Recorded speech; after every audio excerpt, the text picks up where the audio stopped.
Miami mercenaries, really, that's the double M. Born baller, baby boy, I be above the rim. What's good, family? It's your boy Just Blaze, host of the best NBA pod in the game, Above the Rim.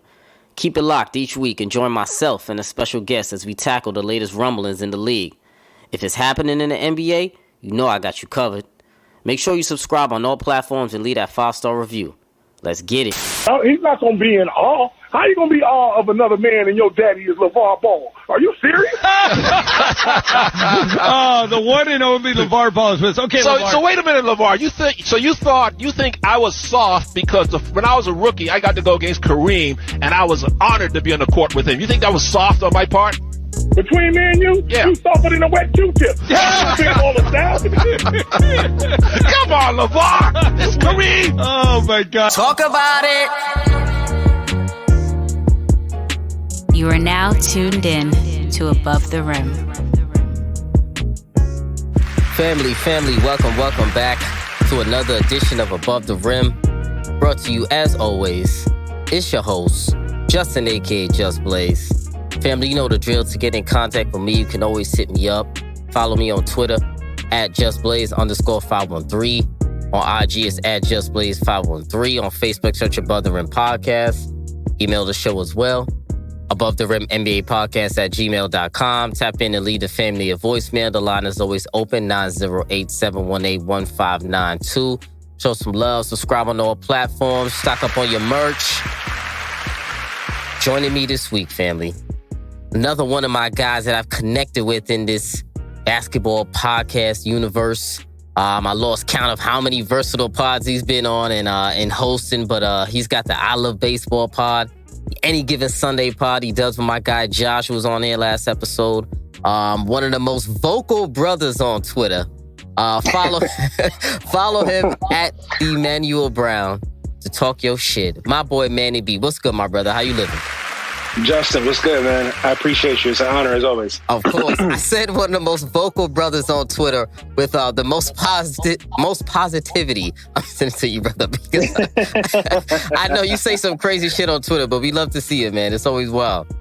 Hey, man. You know, I gotta keep on brand. You know what I mean? That's what I'm talking about. Yeah, man. So we know, obviously, the NBA is approaching now, probably like the last month or so of the season. Set our sights on the playoffs coming up soon. Still plenty of storylines left to keep an eye on as the stretch run of the season approaches. But before we get into some NBA on the court talk, I want to say a quick shout out to A-Rod, D-Wade for joining the ownership club. A-Rod with the T-Wolves, him and I think the guy's name was Mark Lore or something like that. I know they signed a letter of intent this week to buy the T-Wolves. Majority ownership, I believe, full ownership. Yeah.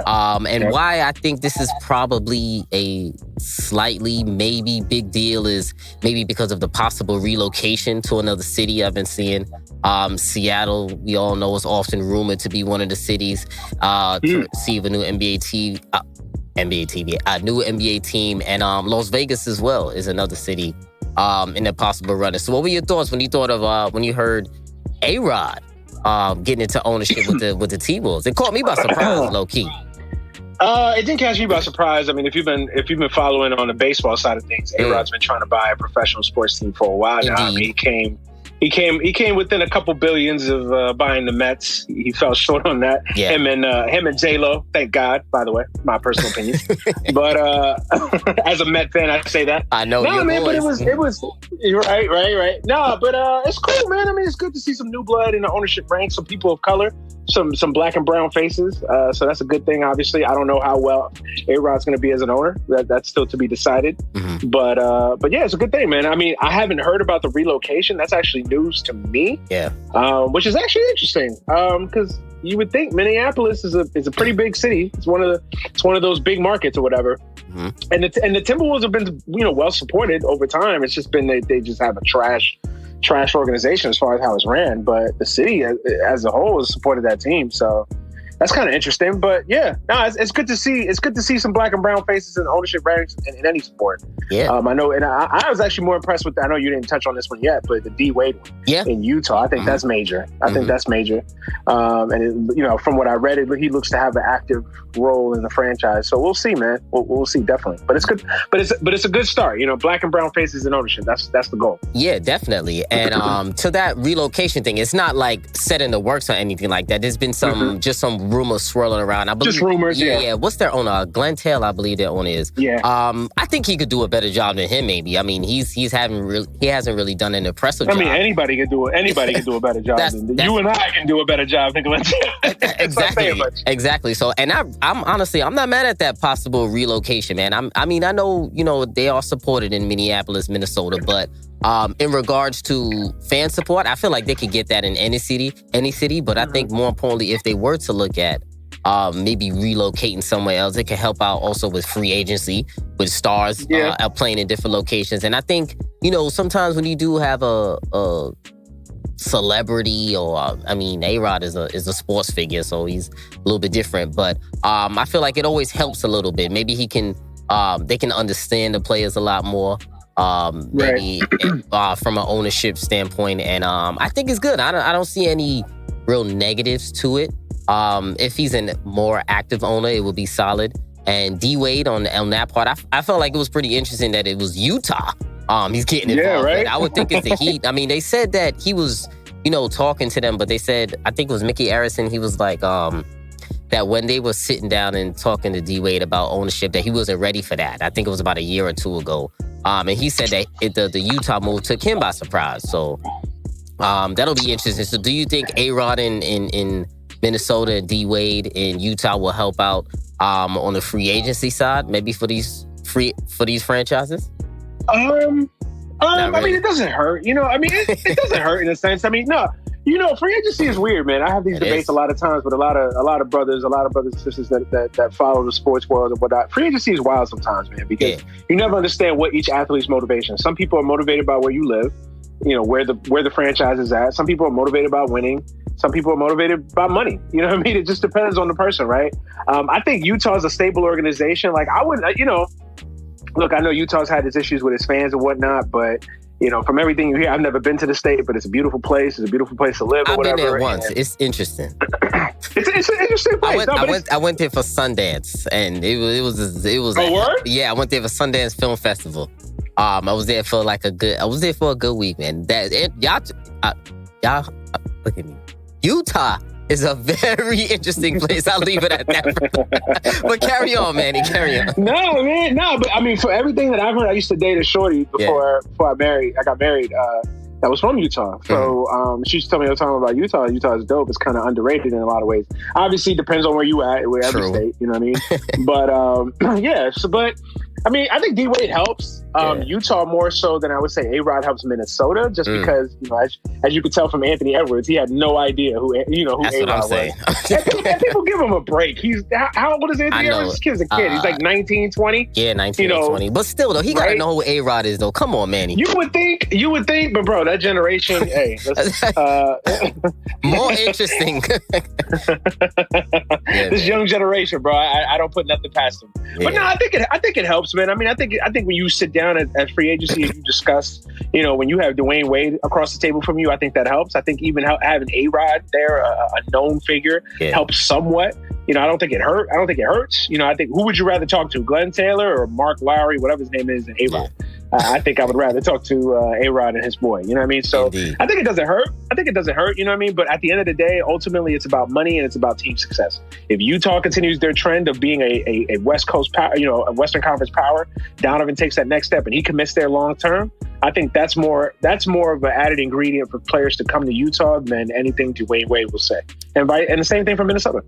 Indeed. You have to put a winning product on the floor regardless. Yeah. To talk to I agree. I'm a believer deep down. Of course, not every player falls into this category, but I'm a believer that if you have a strong organization from top to bottom and you have a great team or a potential of a good team, good roster, I feel like free agents will come. At the end of the day, free agents will play anywhere. I don't buy that, free agents will, blah, blah, blah, won't play here. Look, money is green everywhere you go.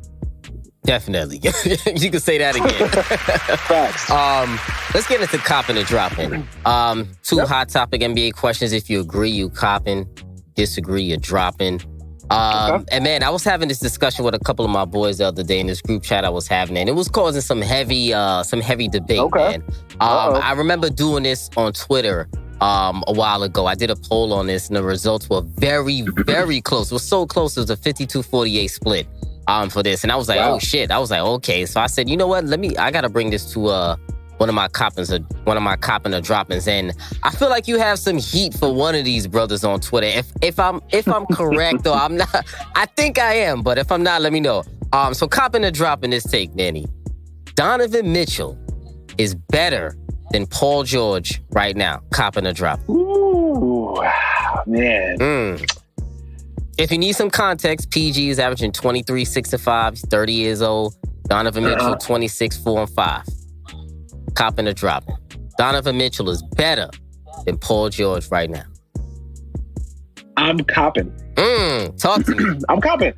Listen, Paul George is the ultimate tease in the NBA. You know, Paul George is like that IG model that you see. You're like, damn, she bad. She got too big. She got it, and then it's like you slide in the DM, the conversation's going great. You know what I'm saying? You start a dating relationship or whatever. You take her out, you start hanging out, and then you start seeing the warts. Oh, word? She can't cook. She don't got a personality. You know what I mean? She bad as a motherfucker, right? But all these things that are important. It look good on the outside. You know? Yeah, exactly. And that's what I feel like Paul George is, right? You see Paul George out there, man, you look at Paul George's talent and you say, why is this guy not one of the top 5 players in the sport? And the thing for me is Paul George has come up so small in the postseason recently that I think that takes away from his greatness. I really do, man. I think at the end of the day, you judge players not just about championships, but what you do in the big moments. I don't care what you do in Sacramento on a back-to-back in February. You know what I'm saying? Like, I care about what you do from April to June. That's where you make your money. That's where icons become legends. You know what I'm saying? Where good players become great players is in the postseason. And he's come up small, man. He's really come up small in some big spots, man. You know, talking about Utah, talking about Donovan, you know, I saw this man get outplayed by a Joe Ingles. Like, Paul George should never. That series will live in infamy. Yes, facts. And I understand that he may have had an injury, whatever the case may be. I understand that, and I'm sensitive to that. But at the end of the day, if you're Paul George, you cannot be outplayed by Joe Ingles. I love my man Joe Ingles, one of my favorite players in the NBA. But hey, at the end of the day, Joe Ingles should not be outplaying you in a postseason series.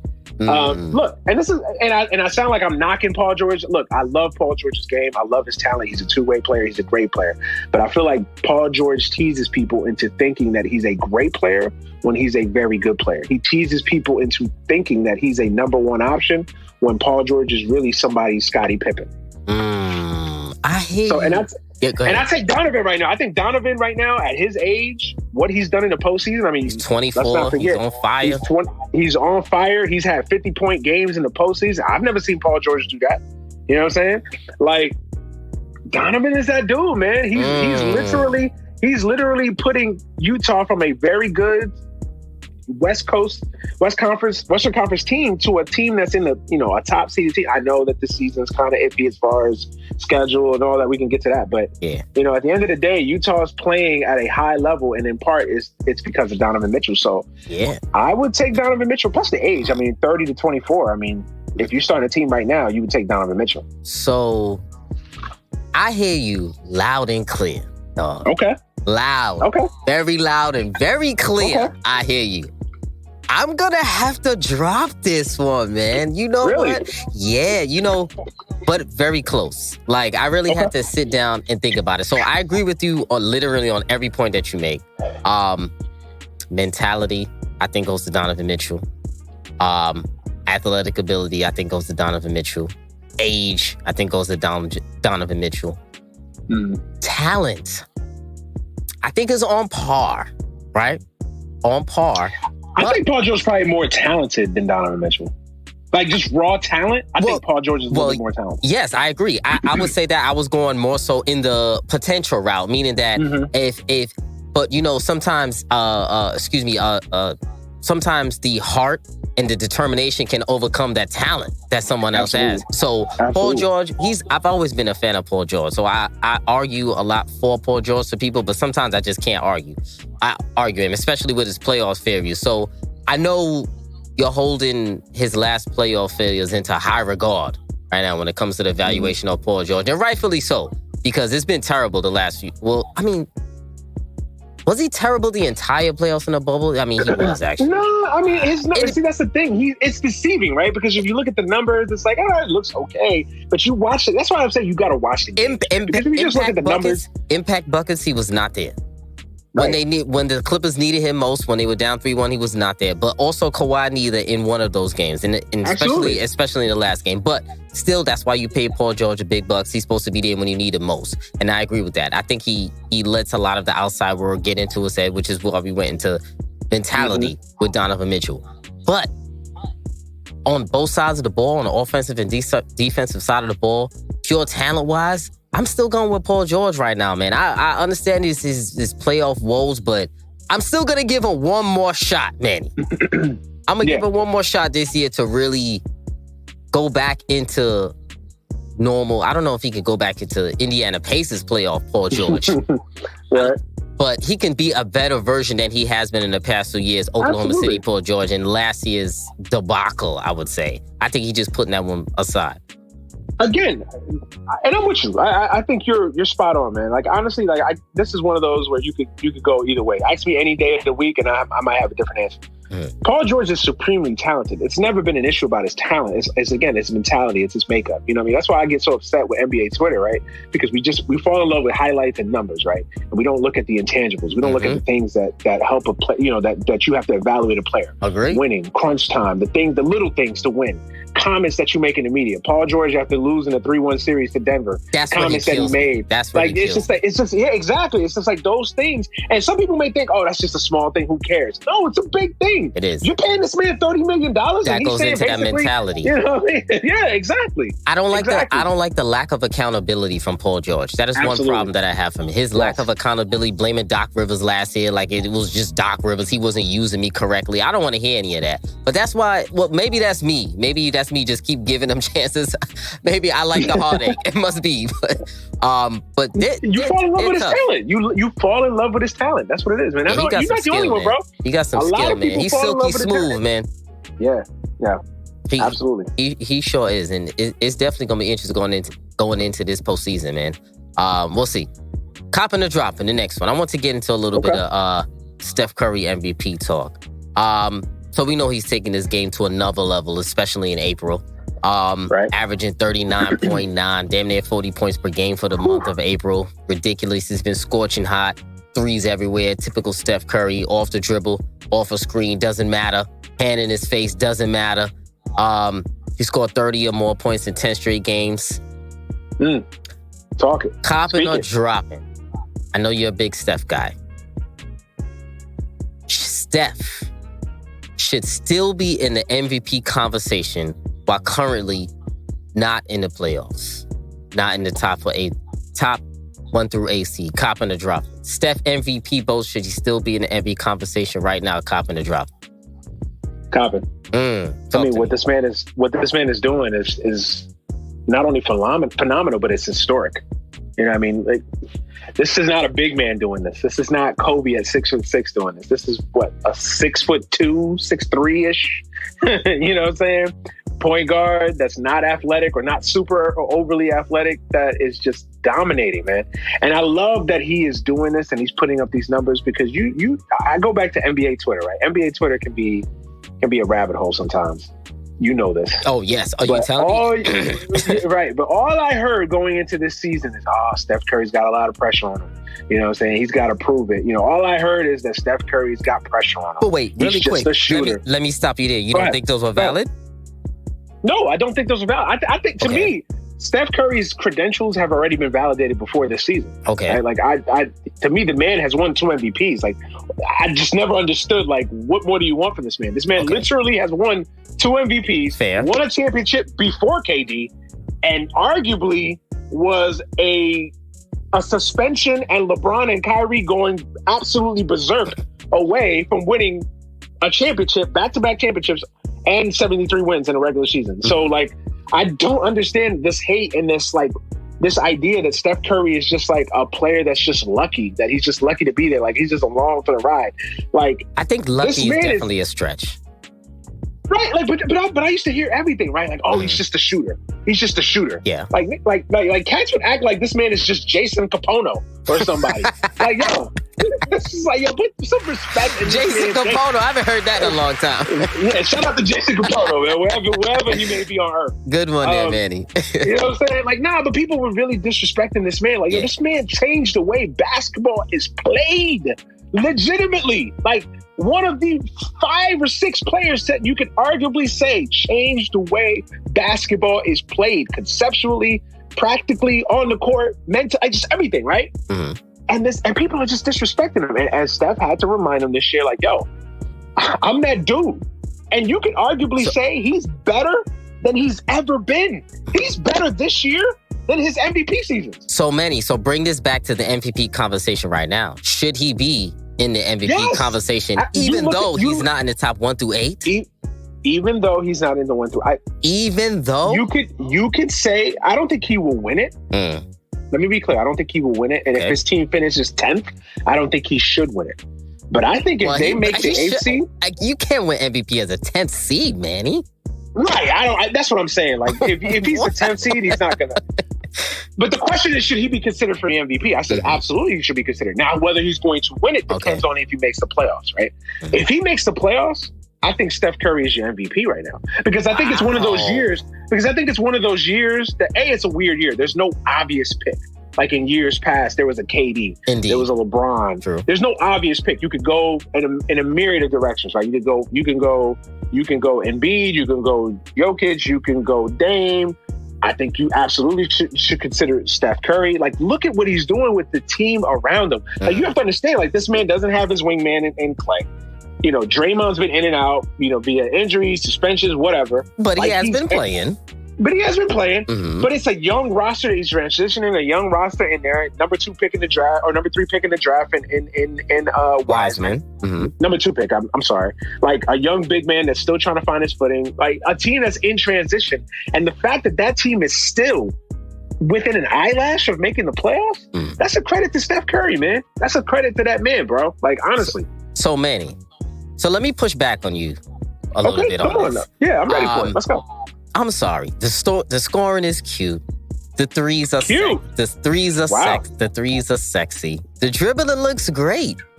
But the Warriors are losing right now, my brother.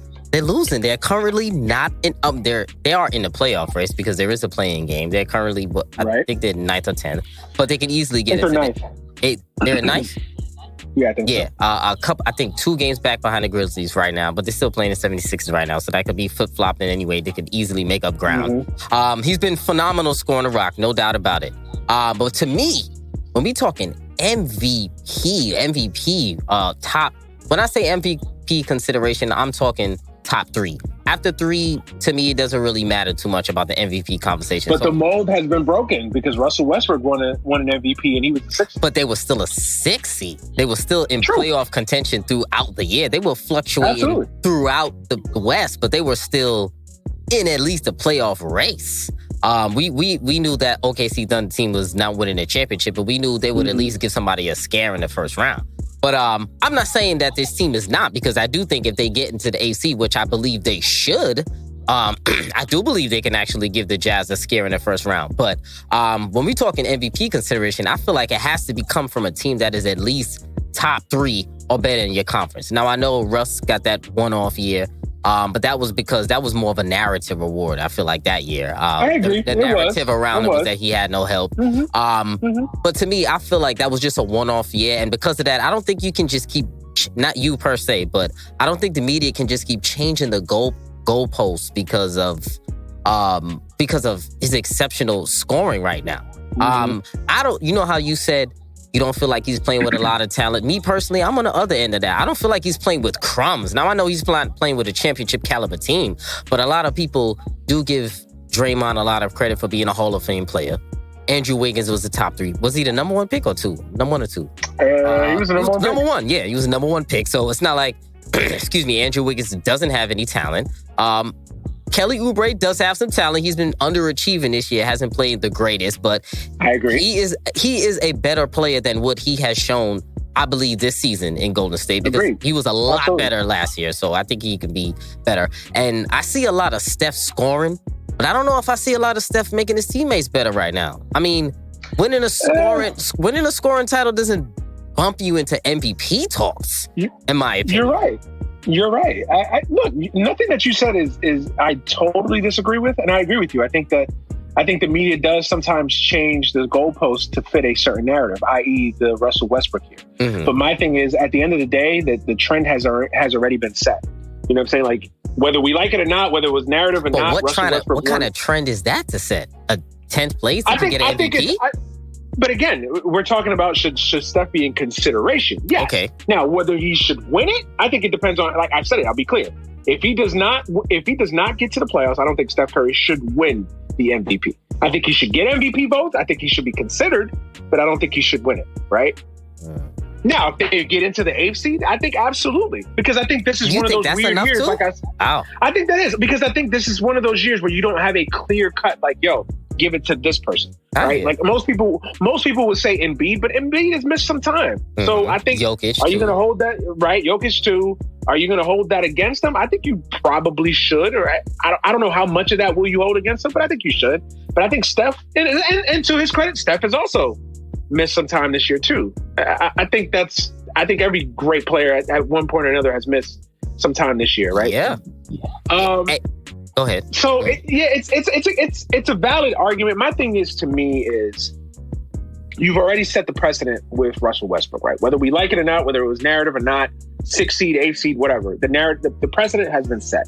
Plus, I also think we have to establish, like, what exactly is the MVP? Is the MVP the most valuable player on the best team? Is it the best player on the best team, or is it a most outstanding player? Basically, the best player the best player for the season. For that season, right? And I think we have to establish that. And I think every sport kind of has this debate, right? You have this in baseball, you have this in basketball, you have this in football, right? Mm-hmm. Like, I think, to me, Steph Curry has been the best basketball player this season. To me, in my personal opinion. Okay, to you, I disagree, but right? Yeah. Mm-hmm. You know what I'm saying? But hey, this is not, it's not an exact science. Yeah. No, that's fair. He's been playing exceptional. The best offensive player, I would say yes. Maybe. I think he's been the best overall player this year. His performances have been incredible. He's been the best player this year. Now, of course, some people will say Harden, some people will say this guy, that guy, whatever.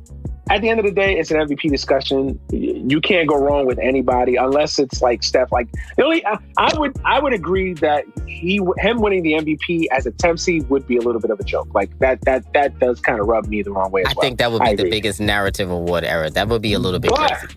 But if they somehow get into the 8th seed and get into the playoffs, I think you can absolutely make an argument that Steph Curry. I think that's crazy as well, bro. I think winning an 8th seed, yes. I just told you he's not, well, not that I just told you. I think he's not playing with crumbs. To me, he's not playing with crumbs. If you were playing with absolute garbage, then the 8th seed he's not playing with Smush Parker. I agree. Okay, but hold on, man. Let me stop you real quick. So a guy like Chris Paul, who took his team from out of the bubble, joined a team that didn't make the playoffs this year, is now the 2nd seed in the West. Second best record in the entire league right now. A game back from the number 1 seed. Why isn't he getting more MVP consideration? Maybe Jokic, I believe, is probably number 1 right now. Embiid, I believe, is up there too. Harden is to me, he's not. I think he deserves consideration, but to me, he's not. He doesn't top my list. Definitely because how he started the year, I believe does play a role. Absolutely. And Dame, elite scorer to me, but hasn't really made his teammates better this season, even though he's been carrying a load himself. I think Dame and Steph are pretty much neck and neck in MVP voting, in my opinion. I think they both have done pretty much the same amount. I mean, give or take scoring numbers a little bit different, but to me, they carried the same amount of load, in my opinion, this season. Yeah. So I think if Dame isn't getting MVP consideration and he's in a higher seed, then how can Steph get that same consideration or more for I agree with you. having a lower seeded team? That's all I'm really saying. No, you absolutely spot on. I do think Dame is getting consideration. I think he should absolutely get consideration. Again, I think this is the wildest MVP year I've seen in a long time. It is. Right? Because again, you don't have that clear-cut person. Like if someone told me today, I think Embiid should win the MVP, I was like, oh, okay, cool. Like I can't disagree with you. Mm-hmm. Like if someone came to me today and told me Jokic should win the MVP, yeah, okay, yeah, or Steph, yeah, okay. I would say, he has to make the playoffs, but I'm with you on that. Yeah, this one is definitely wide open. Win the MVP, it's wide open. It's wide open, bro. Like Chris Paul should be getting some MVP loves. I have my issues with Chris Paul, but at the end of the day, what he's doing, you start laughing because you know. Because I know you a hater, but carry on. I ain't no damn hater, You're man. a damn hater. But at the end of the day, man, what he's doing with Phoenix, I cannot argue against that, man. What he's done with that organization, he's completely changed the narrative around that team. He's the adult in the room. He's completely changed everything. I agree with that. So I think he absolutely should get some MVP love as well. I hear that. But like we said, it's going to be wide open. It's going to be really interesting who wins MVP this year, man. I don't think anyone is going to be happy if we're honest, because I think there's too many different candidates to choose from. But that actually adds to the beauty of it and the suspense, in my opinion. Yeah, it's wide open. Yeah, it's wide open. We'll see. Let's talk about your Lakers now, brother. Okay. It's about that time because this has been I would say upcoming is going to be a very sneakily, very, very important end of the season stretch coming up for the Lakers. Trying to stay afloat in the West. Their 2 franchise stars out, missing significant time. AD missed about 28 games or so, 28 or 30 games. LeBron about 15 or so. The Lakers have been pretty up and down, but middle of the pack in the West, if that makes sense. Number 1 ranked defense, 21 in offense. AD's return is looming this week. Definitely get into that. LeBron in the middle of a MVP season until he got hurt.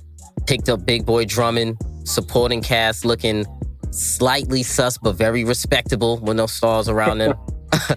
Sitting in fifth place in the West right now. Manny, talk to me, brother. Let's evaluate your Lakers thus far. What are your thoughts on how the season has gone?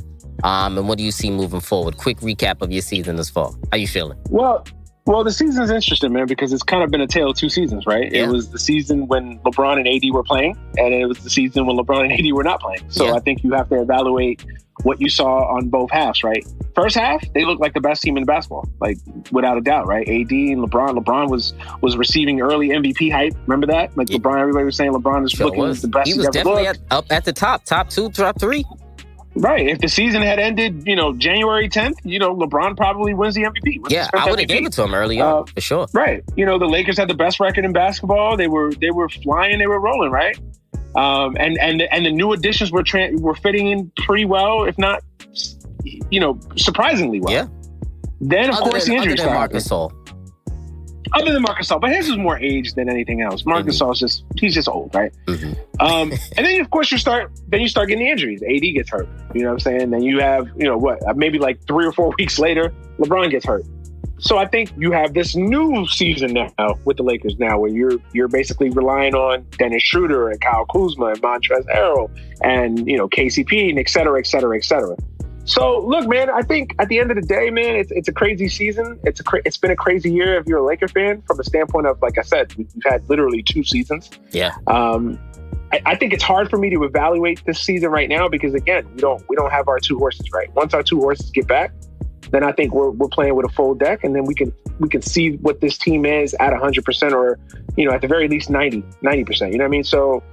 I think it's going to be interesting to see how this season plays out from the finish line. We can talk about the playoffs when we get there, right? But at the end of the day, the fact that this team has been able to tread water, I said it because I was on a couple shows and, of course, the Lakers being the Lakers, being the greatest franchise in sport, I had to throw that in there, 17 championships and all. A lot of gold. 17 championships. A lot of gold. Not just in the uniform, baby. Not just in the uniform. But a lot of people were throwing salt in the wound and burying us. I had somebody tell me the Lakers were going to play in the play-in game. I ain't gonna mention that person's name. Hopefully he's listening.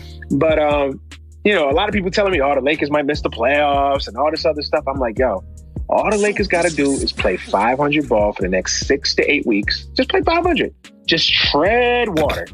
That's what they need to do. Don't collapse. Yeah. Don't collapse. Don't go from being a 2 or 3 seed to like the 8 seed. Just stay afloat, tread water. Yeah, and I think the Lakers have done that. Like, I think if you look at the record, I think they've pretty much done that. They've played semi 500 basketball, right? Mm-hmm. They have. I think that's a good thing, bro. I think that's a scary thing if you're a fan of an opposing team to the Lakers, right? Because the Lakers have managed to stay afloat with all of these injuries, and now you're talking about getting AD back, LeBron back.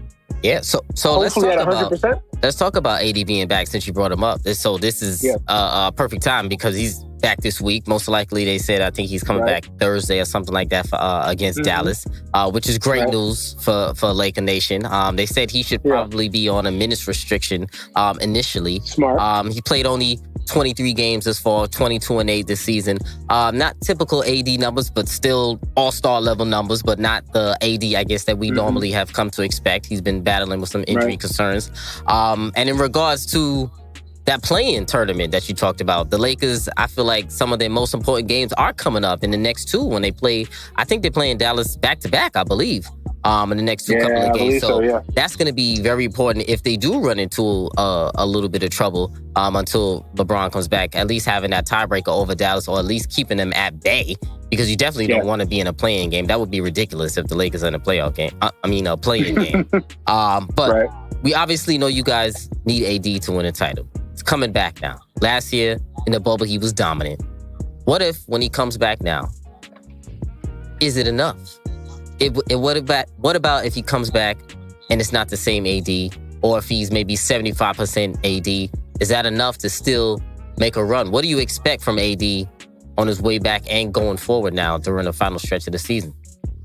Well, I'm not a doctor, so I won't sit here and try to play one. I think if AD is completely is a strong word. If AD is 85, 90% healthy, I think AD is still one of the top 5 or 6, 7 players in the world. I think he's proven that, right? 85% AD is better than a lot of guys in this league. I think the Lakers have been smart with AD because I think, again, his injury history is something that I think you always should take into consideration when you're talking about him and his injuries. Yeah. His injury history. I think they've been smart. I think they have not rushed it. I think they haven't pushed him at all. I think they've taken the overly conservative approach, which is, I think, the right thing to do. And I think he will be an impact player, man. I think he will. I think this last 2 or 3 months that he's been off, I think it's helped him, because I think the other thing that people are not talking about, out of all of our players, I think AD was the one that was the slowest to bounce back from the quick turnaround. Remember, the Lakers only had, I think, 70 days to get ready from playing in the finals in October to starting the season on Christmas Day or whatever. So around Christmas. So I think he definitely wasn't conditioned the same. He looked a little bit bigger when we came back into the season, if I'm not mistaken. His conditioning was off. His conditioning was off. He looks a little heavier too, though, if I'm not tripping, right? He looks a little heavier. You think not? You don't think so? I'm not really looking at his body like that. I feel like from the bubble, like up top, like he looks a little bit huskier this season. I feel like it contributed a little bit to. I feel like he was just a little bit slower. It wasn't typical normal bubble AD. I think he was dealing with some injuries beforehand. Like I think he wasn't. I just saw him all year and I was like, AD just don't look right. Yeah. I think he was kind of playing himself into shape as the season went on, and then of course his injury happened. So I actually think the time off will help AD. I think he'll be fresher by the time the playoffs get, as opposed to playing all year. And as far as his impact, I think it depends on LeBron, right? Like I think if LeBron is healthy, or again 85, 90% healthy, it's LeBron, right? Say what you want to say about the man. 85% LeBron is still better than like half of the players in NBA history, right? Or he's that guy, right? Yeah. And then of course you throw AD in. I still think, listen, to not sound cocky or arrogant, when we are at our best, I still think we're the best team in basketball, bro. I think we've proven that. I think we are the defending champions until somebody beats us. And I think if LeBron is healthy, again, 85, 90%, AD, 75, 80, 85%, if those guys are healthy, I don't see anybody in the Western Conference beating us, man. I really don't. I hear that. And especially coming off of last year's run in the bubble, a lot of people, some people, I wouldn't say a lot of people, some people made the mental shift to start saying that Anthony Davis is now considered the most important player on the Lakers roster, or the most important player in hopes of their championship success. To that you say, what? Do you feel like he still has to be your most important player in order to get through the West, because the West is going to be a bloodbath all playoffs. So you're going to need a very, very productive Anthony Davis. How productive? We'll see. But you do need a productive Anthony Davis. So a lot of people said that for the reason for that Lakers title run last year was because AD stepped up and was the most important player in the playoffs. Do you feel like he needs to be the same this postseason? Yeah, absolutely. But I think here's the thing, right? Like, I don't know where this narrative came from. Like, AD was a scrub in the playoffs. Like, I don't understand where that. That's true. I don't know where that came from. Yeah, I don't know where that came from. Like, AD he was always putting in work. Right. Like, this man dominated the Trailblazers in a postseason series a couple years ago when he was a 6 seed. Like, AD consistently had 2 or 3 playoff trips with the Pelicans, which a bunch of nobodies, Solomon Hills of the world. Yeah, that team it was Rondo, Drew Holiday, AD, and a bunch of... Yeah, a bunch of guys, a bunch of others, right? Yeah. So I don't understand where this narrative came from. Like, AD was basically James Harden 2.0 in the postseason. I don't understand that. Somebody please help me. When this show comes out, please, like, tweet us, message us, whatever. Like, please help me out with that narrative. As far as AD, man, look, he was the best player in the bubble. I thought he was the best Laker last year. Sure was. All the way up until about game 3 of the finals. I think the last few games of the finals, I think he kind of tapered off a little bit. But pretty much the whole entire playoff run, all the way up until the finals, he was the best player on the team, man. I think he is still the most important player on our team. LeBron still may be the best player. He might be the most important in some aspects, but I think AD is the X factor, man. I think if AD is playing again, even at a 90%, even if you told me AD is going to be 85%, 85% AD is still better than, a majority of the players in this league, man. So I think that AD still needs to be the same AD, the AD that was put on this earth to play basketball. If he does that, if he plays up to the level that he's supposed to play, the Lakers are going to be fine, man. Yeah. And you already know what you're going to get out of LeBron. So it's just a matter of, can AD keep up? Can AD stay healthy and put up the performance that he had last year? And I have no doubt that he can. Yeah, I agree with you there, man. We're gonna see, definitely. Let's talk about you move on. Before you move on, real quick. Yeah. And I think the other X factor is I think we're a deeper team this year than we were last year. Oh yes, 100%. I think going through the stretch without LeBron and AD, I think has allowed guys like Schroeder, like Kuzma, like Montrezl Harrell to establish their roles on this team and get a little shine and get their games up to a different level, right? Because I think if you would have told me last year that AD was only 80%, I would have said, no way we win a championship.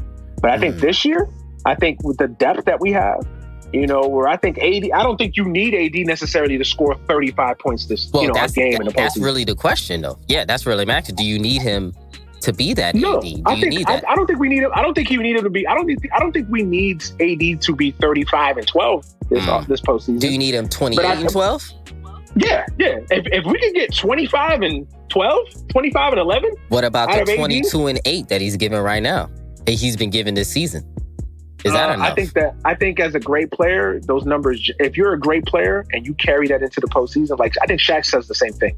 Those numbers, you should get 10 points more a game. You should get, 10 or 5, 8 or more rebounds a game. Yep. I think honestly, bro, I'm not worried, bro. If he's scoring 22 and 8 right now, I think I would not be surprised if we're seeing 32 and 32 and 15 in the postseason. High optimism. But that's the thing. But that's the thing. I don't think we need that necessarily this year. I think we have Montrezl Harrell. I think we have Kuzma.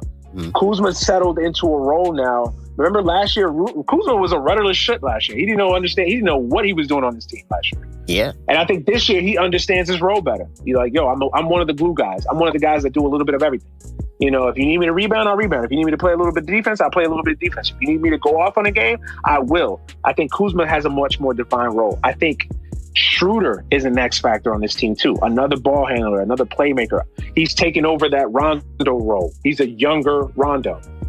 Listen, I'm not worried, man. I'm not worried. I hear that. So when you brought up the playoff rotation, so when I was thinking about, I was trying to think of a couple of things that the Lakers may need to improve on going into the playoffs. And I was looking up and down this roster, but I wouldn't necessarily say something that they need to improve on per se, but I think something that they need to maybe clean up, if I was Frank Vogel, I think is the playoff rotation. I think the playoff rotation got to be cut a little short.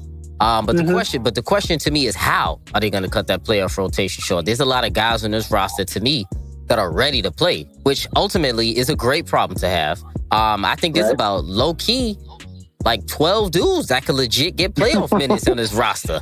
And you spoke about the depth, and that's why I 100% agree. There's literally like 12 dudes on this roster that is, I would say, worthy of meaningful playoff minutes. And I know a lot of people think THT may be too young to contribute to contribute in the playoffs, and I disagree. I think he's ready. Yeah, I disagree with that too. Yep. Who else is young on the roster? Caruso, obviously, he played last season, so they can't say that about him. But my point is, somebody is gonna have to be out of their rotation throughout the playoffs, because usually when we get to the playoffs, they only going about 8 or 9 deep. A lot of guys are playing 35 minutes, 35 plus minutes. So if we had to choose 2 or 3 guys that are gonna have to miss out on a rotation, who are those 2 or 3 guys going to be? Because somebody has to take a step back. Who would you say 2 or 3 guys, maybe 2 guys throw out, who was going to have to sit out in this playoff rotation? Good question. Yeah, it's tough. And again, it's a good problem to have, right? Great. I'd rather have too many guys to play than too little guys to play.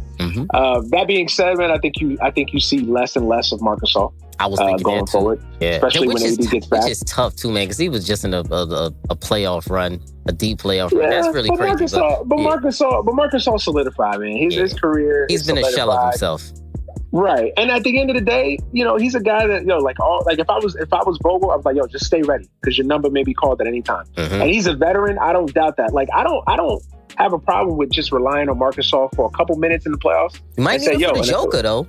Maybe. Right, you might need him for that. So, but I think you'll see less and less of him as the postseason gets going. Agreed. You'll see him in a series against Joker. You maybe see if they get to the finals. Against maybe an Embiid, just a body to throw at Embiid. If Philly gets there, but I think Marc Gasol is obviously prime candidate number 1. 2 or 3 guys, I would say maybe a Wes Matthews. Nah, he's not. You know what's crazy? He's not even in the 12 that I named. He's actually the 13th. I took him off. So without Wes Matthews, he's not even in the 12. Yeah, but I mean, a Wes Matthews type, a Ben McLemore type. Ben McLemore, so you got him off the rotation. I got him off the rotation. I got Wesley Matthews off the rotation. Caruso got to play. Caruso got to play. THT. To me, THT got to play. I think Kuzma and Markieff, I think those 2 have to play because I think when Kuzma's on, I think he basically subsidizes what Markieff gives you. That's a lot of guys versa, right there, brother. Honestly, I don't mind. I think for the Lakers right now, I don't mind having a big roster, especially in the postseason, early on in the postseason. Yeah, but brothers need their rhythm. They're never going to play more than 9 guys because guys need their rhythm in the playoffs. True. So somebody really have to either Markieff. Is it Markieff? Markieff. Either him, I feel like, THT, Ben McLemore. Gasol. KCP got to play. Bugging. KCP got to play. Yeah, so those 3 might have to be it because there's no one I can see benching other than that. Listen, the rotation, Schroeder, KCP as starters. You got LeBron, obviously. You got AD. You got Drummond. Yep. Then I think you got Montrez. You got Trez as your 6th man. Yep. You got Kuz. You got Markieff. That's 8. That's 8. Yep. And you got Caruso. It's 9. All right. So THT, Gasol, and McLemore. Wes Matthews. And honestly, depending on how each of these guys finish, I might swap out THT for Caruso. Listen, I want THT to get some run, man. I want to see what the young boy can do, man. I like think, THT, man. I do. I think he's fearless, and I think he's aggressive. I like his aggressiveness as a guard, and I think he's an exceptionally young piece moving forward. We'll see if the Lakers hold on to him, but I'm a Caruso guy, though. Caruso just does the little things to win. He does. He's essential. It's just little things. Yeah, he's essential because he does the dirty work. He does the little things. He gets the tip in when you need it. He gets the steal when you need it. He should be the first guard off the bench, easily, to me. He should be the first guard off the bench, and I think Kuzma or Trez. He didn't. Yeah, Frank Vogel's gonna have to mix up that rotation a little bit now, man. With everybody back, I don't think about it, man. You have to mix it up. Hey, but but honestly, it's a good problem to have. And I'm not worried about it because again, I think that this team knows what the goal is. I think you don't have dissent on this team. It's not a situation where the Clippers were last year where you just could tell that this team wasn't right chemistry-wise. I think chemistry is there. I just think, so that's like, to me, once that chemistry is established, and I think the chemistry has already been established, then I don't worry about the rotations. I don't worry about guys not playing or playing because I think at the end of the day, everybody knows the overall goal is to try to win a championship. Indeed. Ideal playoff route for you and the Lakers. Best matchups. Okay. Who do you think is the biggest threat to the Lakers in the West? What would you be your ideal play? Right now they're 5th. They will be playing the Nuggets right now in the first round, which is a tough first round matchup. The Western Conference Final matchup from last year. So what is your ideal route? And what would be the biggest threat to the Lakers in your opinion? I mean, ideal route would have been getting a top 3 seed, right? But I don't think that's going to be likely. We might be able to get into the 4th seed and have a home field advantage. 4 or 5 is looking like the range. Right. Honestly, man, I think Denver was the team that scared me the most. Just because they're young, they're hungry. That team is deep. It's growing by the day. I think the Jamal Murray injury, though, I think is going to be big for them. You think that changes things? I really do. Yeah, that changes things. I think it changes things for them. They are a little wounded right now, man. They're wounded. I think that's a big wound for them. Yeah. I really do. Because they need that closer in big spots. And Jamal Murray has proven that. At least in the bubble last year, he proved that he could do that. And I think that's a missing piece that I don't think they're going to be able to replace, especially against the Lakers. So I think Denver was the biggest fear for me. The Clippers, I'll give them their respect, even though I can't stand them, because at the end of the day, when you can throw on the court, Kawhi Leonard and Paul George, you have a chance against anybody. Mm-hmm. That being said, man, I think the Clippers, I just don't see it, man. I really don't. I with all due respect to Kawhi, I just don't see it, man. I don't think they have enough offensively. I really don't.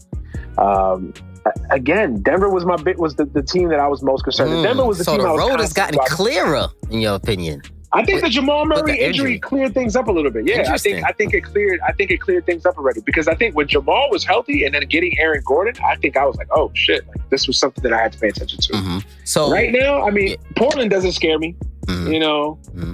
Utah, it doesn't scare me. That's how I know your Suns. They don't scare me. I'm sorry. They don't. That's fair. That's fair. Dallas, I'm sorry, doesn't scare me. Not at all. Yeah. So you think? So I guess Lakers would be the favorites. The favorites against the Nuggets, in your opinion. And then after that, a meeting against the Jazz. Do you think that series would go 7? Do you think the Jazz got? I will say this. Some smoke. I will say this. And again, I'm not trying to come off as a cocky Laker fan. You know me. I'm a sound. All y'all Laker fans sound like that. Come on, man. Go talk about it. I already know this is happening.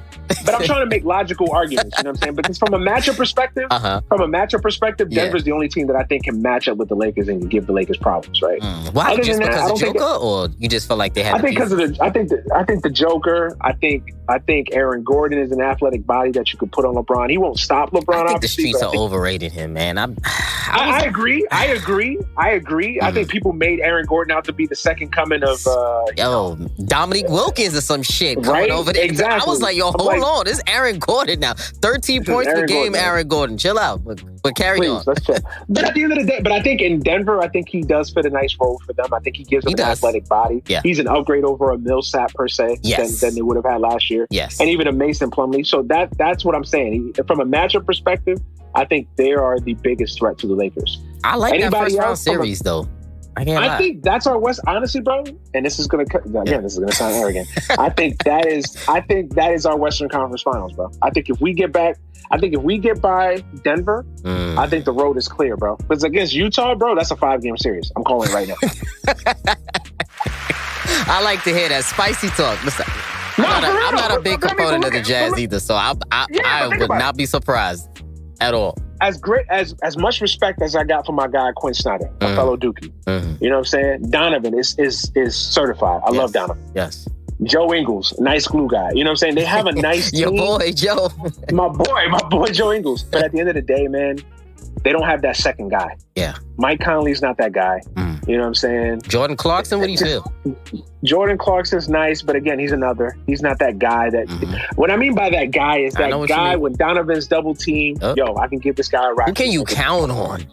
Exactly, you can't count on none of these dudes. Like Utah's a nice team, a nice regular season team, man. But I think when they run up against the Lakers and that size and that defense, I think we'll be able to smother Donovan Mitchell, and I think we'll make Donovan Mitchell a guy that has to pass a lot.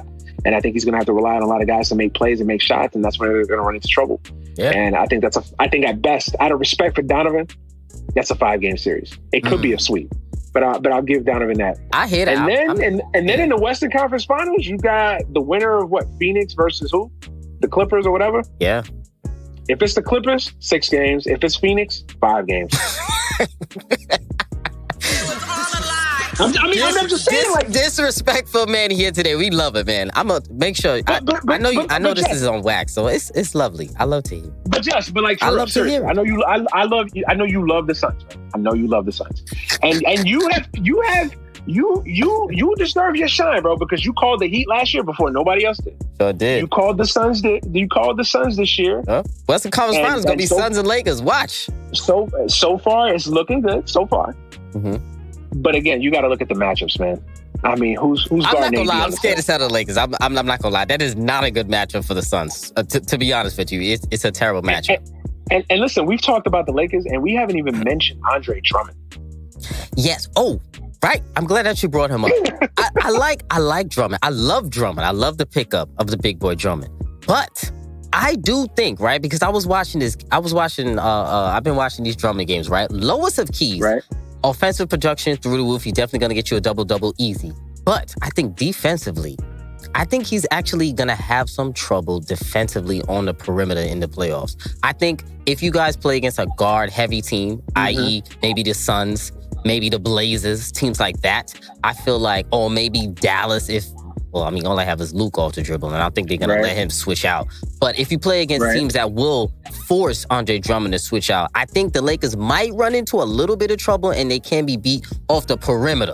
If all your shots are going in, if you're shooting a 50, damn near 50% from the floor, if not better. But I think going inside, there is no competition. So I believe it's a bad matchup for everybody because the Lakers are too big. But I do think any team can give you guys a scare if they can get very hot from the perimeter. And I think that would be the way to at least take you guys to 7, because it's going to be tough beating the Lakers. I'm going to be honest. It's going to be very tough for any team. Right. No, I agree. You brought up some good points. I do think that Drummond will have some problems, especially against a guard or a perimeter-oriented team. But I think if AD is healthy, and again, biggest if, I keep saying that, if AD is healthy, if AD is relatively healthy, I think he supplements some of that from a Drummond perspective. I think the onus is not going to be on Drummond necessarily to have to switch out as much. If AD is healthy, if he's not playing, I feel like it's going to be Montrez, and I think guards do that as well. Unless AD is playing a 5, which I think is your best lineup anyway. But carry on. Mm-hmm. I agree. In the postseason, I agree. I think that is the best lineup. Yeah. But I'm honestly not too worried about that. It's a concern, but I'm not worried about it. I hear that. At the end of the day, man, I just think that, and look, the Drummond, I was kind of whatever on the Drummond thing. Mm-hmm. But Drummond's one of those guys, you hate Drummond on a Cavs team where he's the best player. You love Andre Drummond when he's your 5th best player. True. Like, deadass. Yep. You know what I'm saying? So, I listen, man, I think, again, I'm not trying to sound like a cocky, arrogant Laker fan. I'm not. I will sit here and I will tell. But no, I'm a realistic and I'm a rational Laker fan. If we have issues, if we have warts, I will sit here and I will tell you that. Mm-hmm. I think because I'm not saying we're indestructible. I'm not saying we're unbeatable, but I just think the West, the way the West is played out right now, I just think that if the Lakers are at full strength, I still don't think anybody could beat us, man. I think because there's no real single dominant team like that. I think that also affects the viewpoint on There's no Golden State of a couple years ago. Exactly. There's only teams that a lot of things have to go right in order to beat you guys. So I definitely agree with you that it's going to be the Lakers are still the team to be, even if they're in the 5 seed, in my opinion. So it's going to be interesting. And it's right now, especially, it's the rehabilitation period right now for the Lakers. So there isn't one team on the West that really wants to play the Lakers in the series. Let's be real about it. But we'll see. I don't think you guys are unbeatable, but I do think it's definitely going to be a good series if teams play how they should play, and if they're confident as well. That's also a point to it. So we're gonna. And again, all this is predicated on health. If LeBron shows up and he's out of shape and he looks like a 36-year-old basketball player instead of the alien that he is, then of course the Lakers are vulnerable. If AD is instead of 85%, he's like 65, 70%, then we have a problem. Yeah. You know, if the others don't show up and don't play it to their potential, then we have a problem. But I'm saying at full strength, everybody locked and loaded, playing at their best, I still think the Lakers are the team to beat, man. Yeah, my brother. I hear that. Danny, appreciate you joining me, my brother. Appreciate you. Bro, it's an honor, man. Coming through for another episode of Talk Your Lakers, man. I hated that it was just Lakers-centric, bro. I can talk about other teams, my dude. Like, no, it's so good. I haven't talked about the Lakers in a while. I needed to get some Lakers talk in because going into the stretch run of the season is going to be very important on where you guys land right now. So I think that actually where the Lakers land in the playoff race, I think will shape the rest of the West, and I think will shape how the playoffs actually turn out. So it's very important to see where the Lakers are at right now before y'all get y'all horses back and we see how it's gonna go. Because can I give you one more hot take? Yeah, go ahead. If the Golden State Warriors are the 8th seed, I think they beat the Jazz in the first round. Ooh, talk about it. I like that. I do. Especially if Steph can get hot. And not can he get hot. He will get hot in the postseason. And I will say this. I think they could beat the Suns in the first round series too. Oh, spicy talk.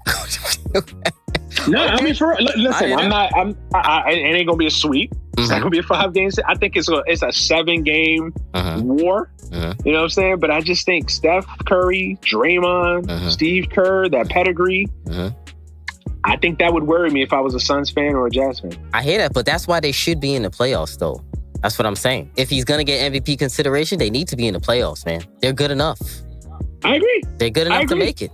The Grizzlies shouldn't beat out the Warriors for a playoff spot. That to me is unacceptable to me.